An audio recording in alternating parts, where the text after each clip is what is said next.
In today's tutorial, I'll show you how to paint a green sea turtle, or honu, as we call them here in Hawaii. First of all, let's talk a bit about the supplies. I will be using a handmade sketchbook with Arches watercolor paper, 100% cotton, 300 grams. I will leave a link below in the caption for this beautiful handmade sketchbook.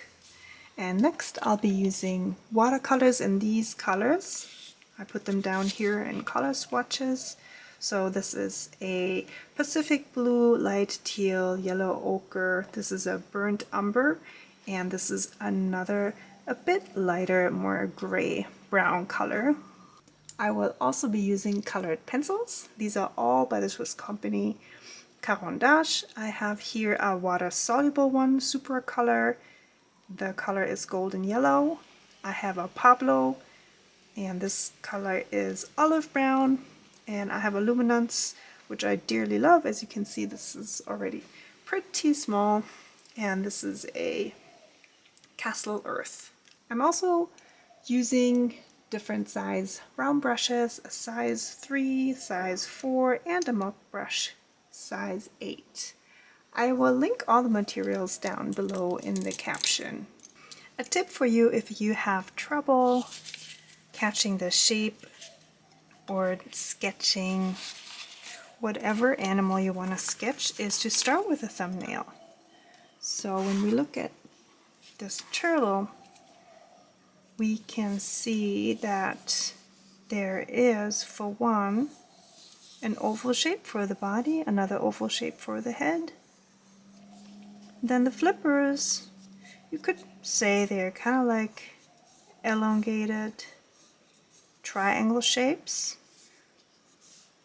So you could start with a triangle and then paint or draw in a curve like this. Then another one here for the other flipper, and a little one here for the flipper in the back. So you can use this rule for anything that you want to draw. Really, don't look so much at the outlines. Try to break down the animal that you want to draw into shapes. So if you're not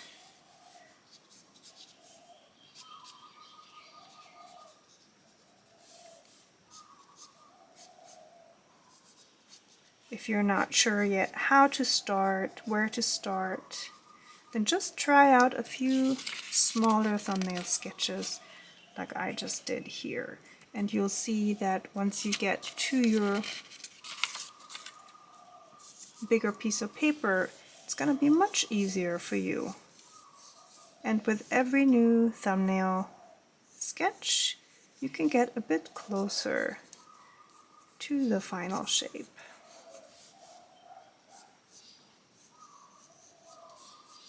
If you have trouble finding the right position of the head or the flippers, for example, then you can utilize other shapes to indicate that as well. So for example, if we look at the flippers here, you can see that they constitute kind of a triangle as well. Like this, or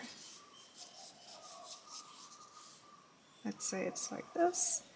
And then you would know, okay, flipper number 1 is here. The other one is along this line.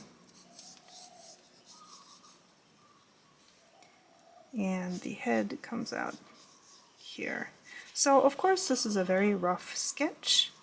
This is just to give you a little tip on how you can approach drawing shapes, and especially if it gets to drawing more complicated shapes, more complicated animals, this can help you. Let's move on to our sketch in the sketchbook.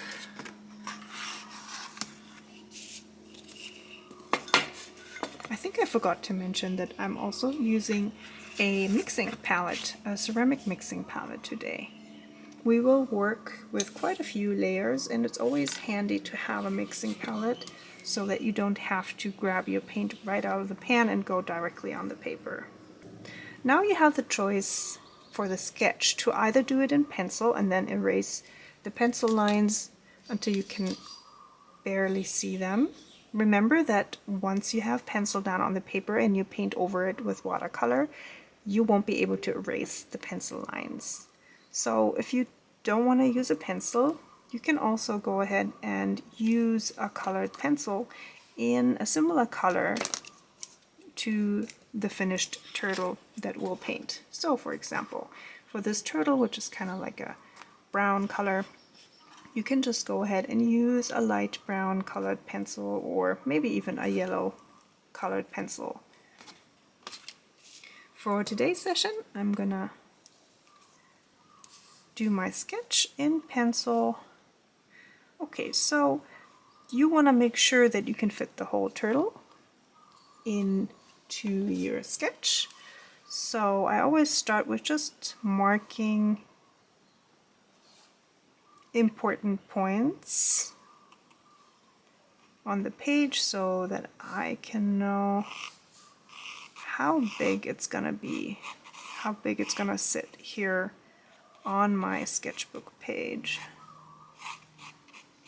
Naturally, you could also utilize both pages of the sketchbook, but because I'm planning to fill this whole sketchbook with this year's Aloha 24 challenge, I kind of want to keep every prompt on one page. If you're interested in checking out this challenge this year, 2024, you can hop over to either one of my Instagram accounts at Aloha Watercolors or the Aloha Studios and get more information about the challenge. And I'll also leave information and a link down below in the caption of this video. I dove right in to sketching the turtle rather than starting with shapes, but I always have the shapes in the back of my head, so when I'm drawing the turtle outline, I'm actually thinking in ovals and circles.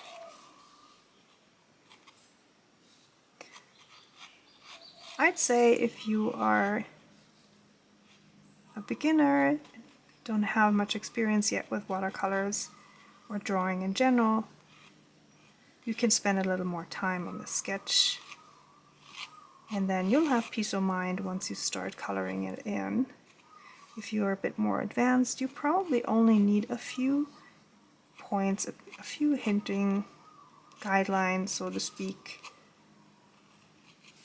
and can finish your painting with just having a few hints on where things go. So it really depends on how you feel, how refined you want your sketch to be. I usually go for something in the middle. I'm not going to draw in all the little details here.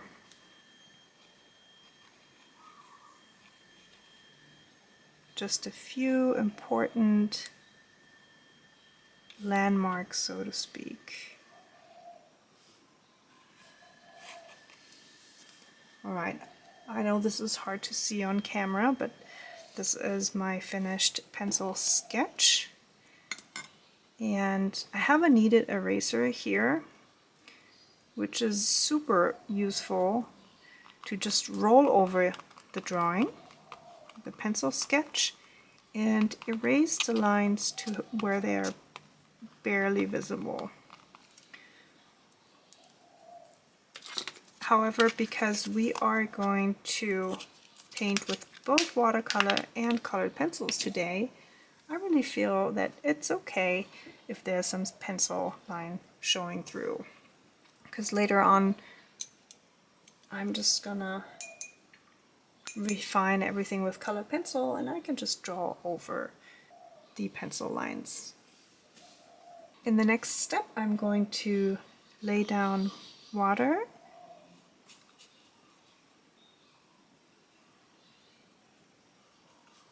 across the turtle. And because this is going to be a very light layer, I don't really have to leave anything white except for the eye. So you want to make sure that you lay down water in all parts of the turtle except for the eye. Even though the eye is going to be very dark, I will leave a highlight in the eye in white, utilizing the white of the paper, and that's why I want to leave a little bit of white here. With watercolors, as soon as you drop in the paint will only be distributed in the areas that are wet, meaning that by leaving the paper dry here in the eye area, there won't be any paint going into this eye. So I'm now using my number 8 mop brush, grabbing some of my burnt umber, and because I want this first layer to be very light, I'm actually gonna mix a very light wash here on my ceramic palette, grabbing even more water, right? And I'm just gonna start here with the first flipper, dropping in the paint. I'm working with 100% cotton paper here. If you are using paper that's not cotton, you might have to re-wet the paper and or work really quickly so that you don't get drying edges. Also make sure, in case you're not working with cotton paper, that you don't use too much water, because with the non-cotton paper it can happen very quickly that you have puddles of water gathering on your paper. Whereas with this paper, which is 100% cotton, the water seeps into the paper fibers,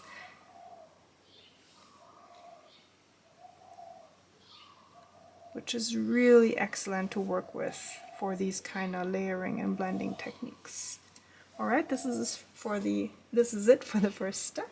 I'm going to let this dry a little bit, not too much. We're actually gonna wanna drop in the next layer while the first layer is still moist, but I don't want it to be too wet, otherwise the next layer is just gonna spread like crazy. So I'm just gonna wait maybe 30 seconds or so and then start with the next step. Naturally, the amount of time you have to wait until the paper is ready for the next step depends a little bit on the climate that you're in. So because I'm in Hawaii and we have almost 90% humidity here, I need to wait a little longer. So you might actually be able to go right into the next step without waiting at all. So while the paper is still moist but not sopping wet, I'm adding a higher concentration of the same color with which I just painted the first layer. So I'm still using my burnt umber, just a higher concentration of it, just dropping it into the still wet paint in certain areas that I want to be a bit darker. So this would be along the first flipper, along the second flipper, and here in the head area. I can already see this is pooling a little bit. So I'm just gonna mop up some of the wet paint. I rinsed my brush and used a paper towel to clean it off a little bit Then I can just soak up a little bit of this paper puddle here. Now if your paint is a bit too strong, which I feel it is here, you can do the same, mopping up all the paint that I just did here in the head area.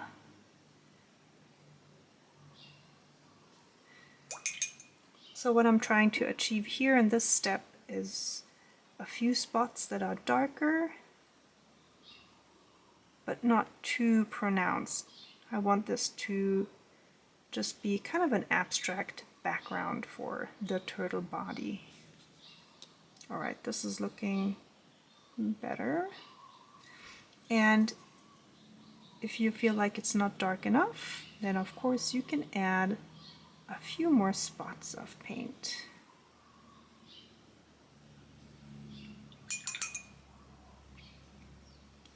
I'm also going to add a bit of my yellow ochre here at the bottom.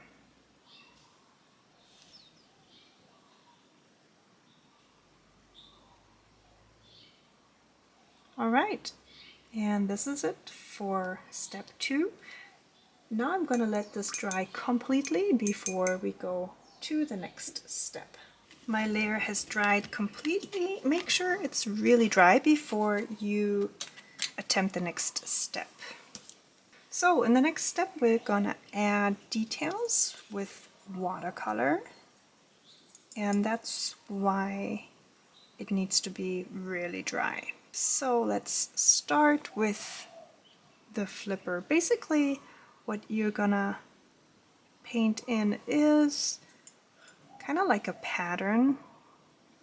I'm using the same brown color that I used for the background layer, so I'm still painting with my burnt umber brown. Now when you add this pattern here, make sure that these blobs you paint here are not the same shape. You want to vary all of them so you get a more natural and more organic look. If you're not sure where to place these patterns, feel free to do another pencil sketch on top of the background layer that you already painted. Or, of course, you could also just use a water-soluble colored pencil and then just blend it with the watercolor.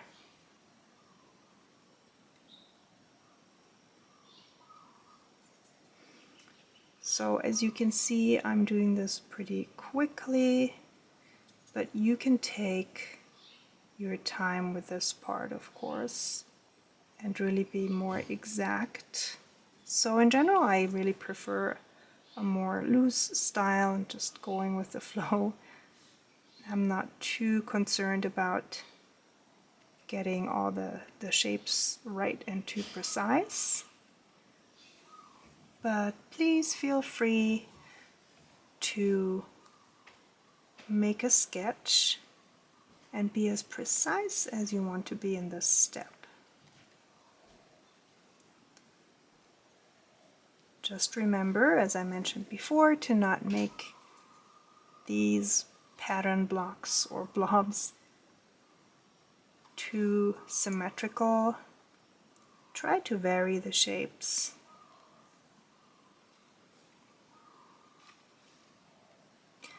Now this is only going to be another base layer, so to speak, and later on I'll go over all these with colored pencil to add some more color, to add some texture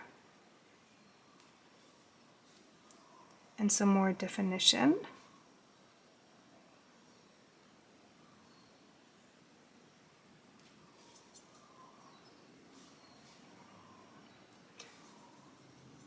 And next I will fill out the pattern for this flipper here.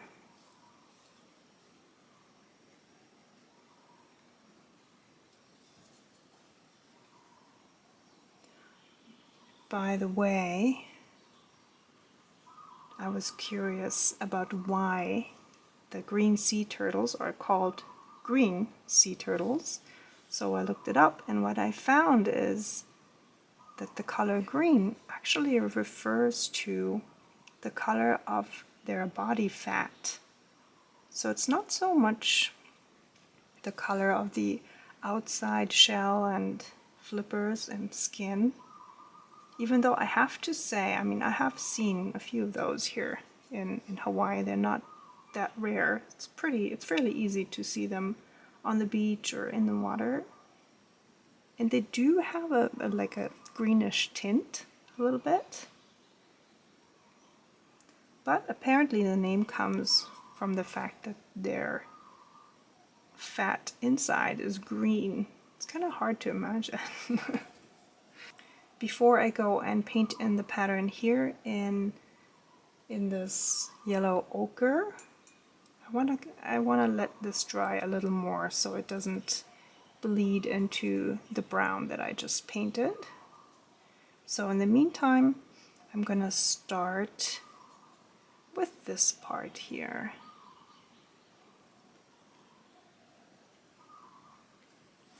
And please, if you have a reference photo, feel free to just refer back to that as well.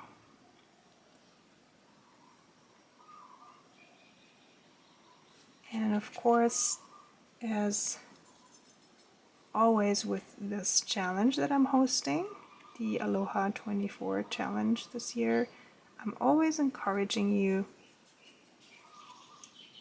to paint a different subject, change the position, use your own colors. So these tutorials are only there to maybe give you a little kickstart for the week, to inspire you to get your brushes and paints out and paint. But by all means, if you want to paint a turtle in a little bit of a different position, and please feel free to do that. I would love to see all sorts of different turtles for this week's challenge.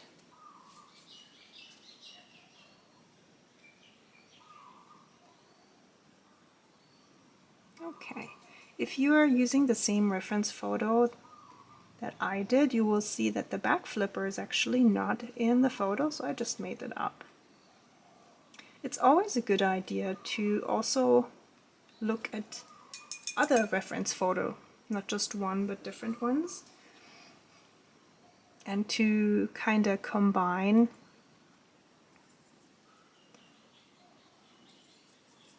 different reference photos of the same animal. So I usually start by gathering different reference photos and sketching the same animal in different poses. And I often use more than one reference photo. So for example, I would use a photo that shows the turtle swimming, maybe with the flippers down, and then I'll use another reference photo where I like the look of the flippers, but the flippers are up in the air. Or not, not up in the air, but in an upwards motion, and then I would just combine the two photos. And as always, please make sure that when you use reference photos that you check the status of copyright.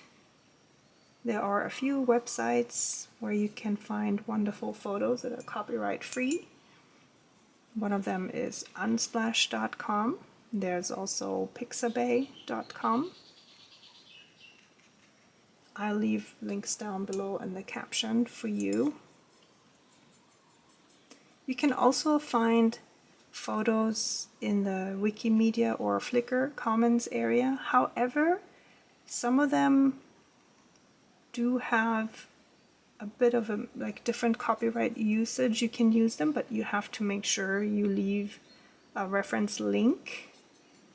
So it's a bit more tricky with those websites. If you want to be totally sure, I would either recommend you use Unsplash or Pixabay. And the very best option, of course, is always to use your own photos. But if you want to travel around the world with your paintings, it's not always possible to use your own reference images, of course.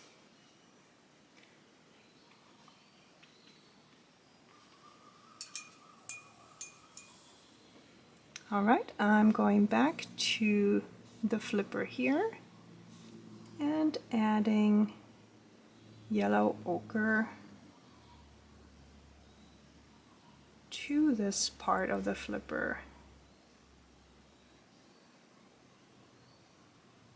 It's totally fine when some of the paints bleed into each other a little bit, but I wanted to make sure that the brown is dry enough so that it wouldn't bleed too much. Because the effect that I'm going for here is to leave these little lines to indicate the pattern that these beautiful turtles have. So rather than having to go into my painting later on with, for example, some white gouache or Jelly Roll pen, I can just leave space in between the patterns here.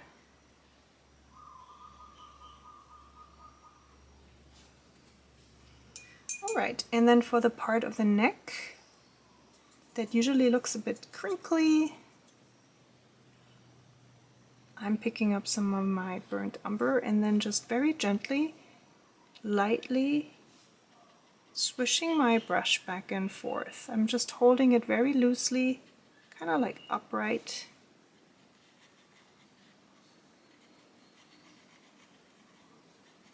Creating kind of random, very light lines.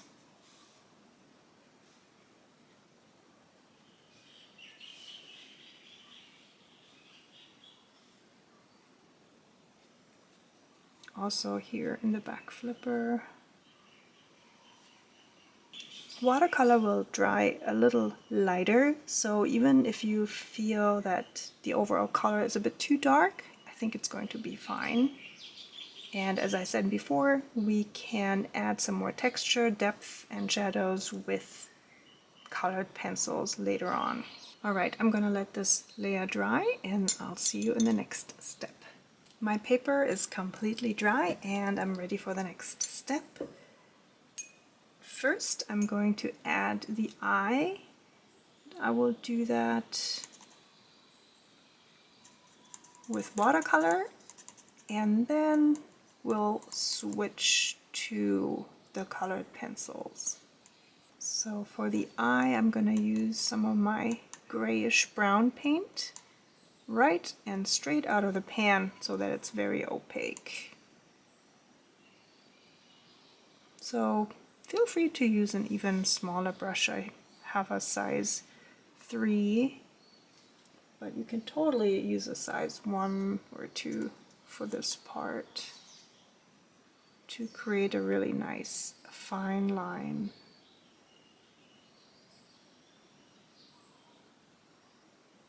So I'm filling out almost all of this space with dark brown, just leaving a little white highlight here, and then emphasizing this part of the eye with what looks like an eyebrow, and then also adding another line here at the bottom. 2 little dots for the nose and a thin line for the mouth. Okay, let's add a few more lines here in the neck area. So another fun fact about the green sea turtle is that they do not retract their heads into the bodies like other turtles do.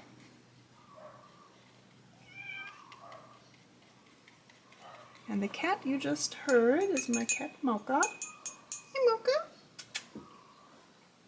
It's probably dinner time. He reminds me it's gonna be dinner time very soon. Okay, so I forgot to mention that I'm also going to be using this Derwent chromaflow strawberry color, which is such a great, it's a really lovely, kind of like a burnt sienna type of terracotta red brown. Really pretty. So I'm just going to go over some parts of the turtle here to add some of this beautiful reddish brown. So what this is doing, it's going to add a bit more texture, a bit more density here, but make sure you don't cover everything. I just want to achieve a little bit of more detail and texture without covering up all of the watercolor. When you look more closely at photo references of green sea turtles, you see that they have a really pretty, kind of like a striation line pattern.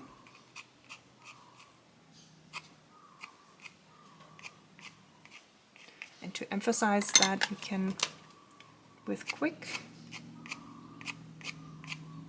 strokes of your colored pencil, indicate those patterns here. And grabbing my dark brown Kassel earth. Gotta be a bit careful with this one because it's really dark and it's gonna be standing out a bit more, so you don't want to add too many lines with this one. I'm just going to go around my whole turtle and emphasizing a few outlines here where I want to create the effect of a shadow.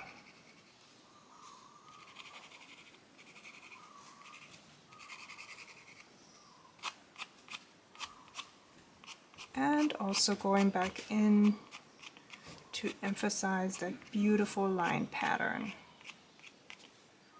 And then for this flipper here, again, I just want to add a few quick scribbles to some of these patterns here, just for some added interest, not necessarily to create a shadow per se, but just a bit more texture and interest within the pattern. Same here.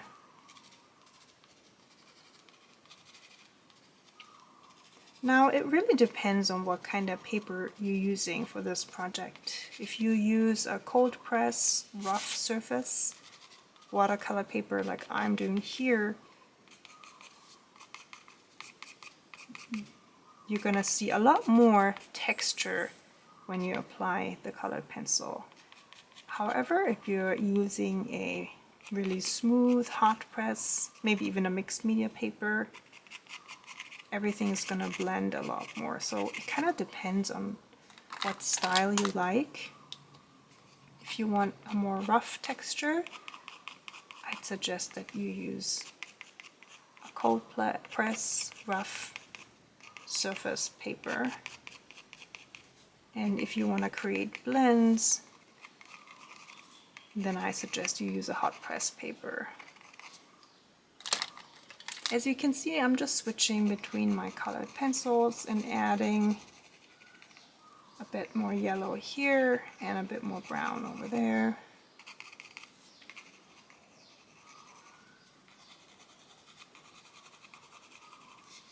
To create a bit more interest and contrast. And if you refer back to the photo, you can see that there is a bit of a yellow glow in some parts of the turtle, which I'm going to imitate by adding some of the yellow colored pencil.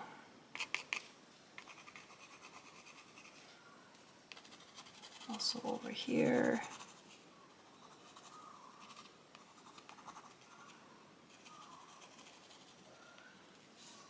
All right. You can do this a lot more. I mean, you can add a lot of colored pencil, you can blend everything in, or you can just add a few strokes to emphasize just a few areas of the turtle. This is totally up to you. I'm pretty happy with how this looks right now. I think I might end up adding a few more swatches up here so that this one is not looking so alone by itself. But for now, I'm gonna just leave the swatches and leave the turtle like this and focus on the next step, which is also going to be the last step, adding the blue background. For the background, I am using my size 8 mop brush, picking up some water, and very similarly to the first step, I'm gonna start by laying down water. Make sure that the turtle is completely dry. If you start adding water to the background like this and the turtle is not or has not dried, you're gonna have some really explosive bleeds. So the brown of your turtle is gonna explode into the water background here. If you want to make absolutely sure that there's no color bleeds, you can leave a tiny bit of white space between the turtle and the background. And then after you painted the background, you can go back in with a small brush and add or fill in the rest of the background.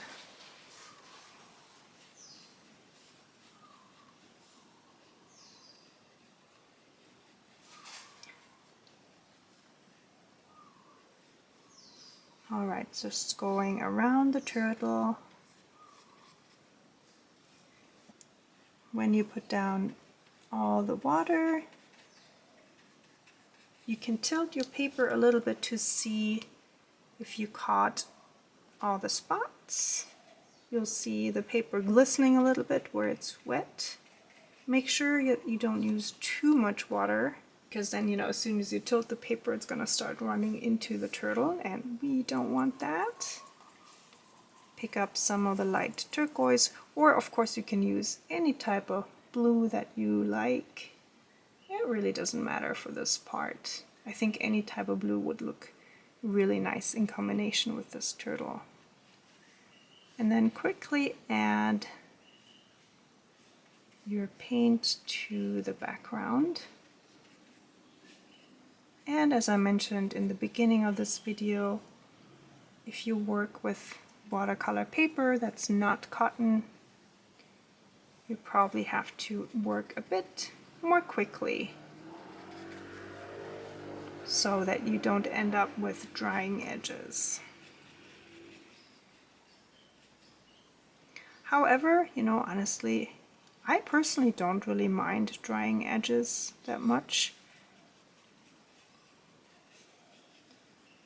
But yeah, it really depends on your taste. So if you want to avoid drying edges, make sure you work fairly quickly in this step.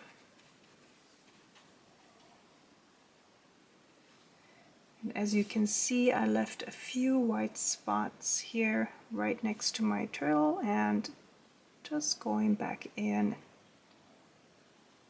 pushing the pigments towards these white spots to fill them in. And now, while my layer is still moist, not too wet, so there's no running water, just we have this nice sheen on the paper, I'm picking up some of my blue paint here. And this particular paint, Pacific by Aloha Watercolors, is very opaque, so I will water it down a little bit. But if you're using a transparent blue like ultramarine, for example, you can just go straight from the pan into your painting and then just drop that into your background, just pretty randomly around your turtle. It's going to create a nice contrast between the turtle and the background. especially for those parts here where the turtle is a bit lighter, a bit more yellow. It's going to be a very nice contrast. If you want to help the blue along to spread a bit more, you can tilt the paper. You could even add a bit, tiny drops of water, and kind of like push the paint towards the edges of the paper. Or you can just, you know, pretty much let it do its thing. That's the beauty with watercolor anyways. It has its own mind and it creates wonderful effects when you kind of just like let it go, let it do its thing. I'm adding a few more drops of my blue paint.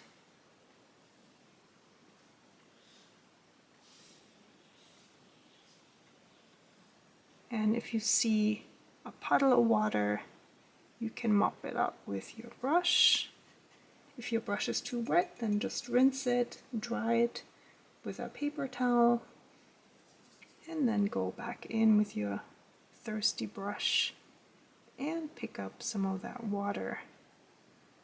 I'm gonna add just a few more swatches up here so that my two color pencil swatches don't look so lonely.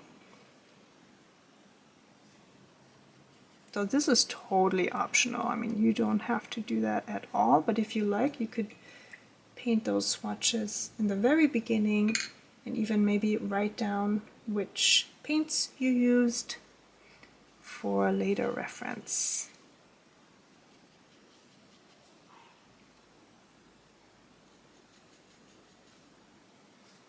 And this one, I hardly used this brown, so I guess I could have maybe used it here. I kind of only used that for the eye and the lines here in the head, but that's okay. All right, so let's have this dry and have a final look at the piece. Here's the finished piece. And if you enjoyed this painting today, you might also like this video. It was a live stream from last week where we painted a seahorse. All right, I hope you enjoyed this tutorial and I'll see you next time. Until then, thank you and aloha.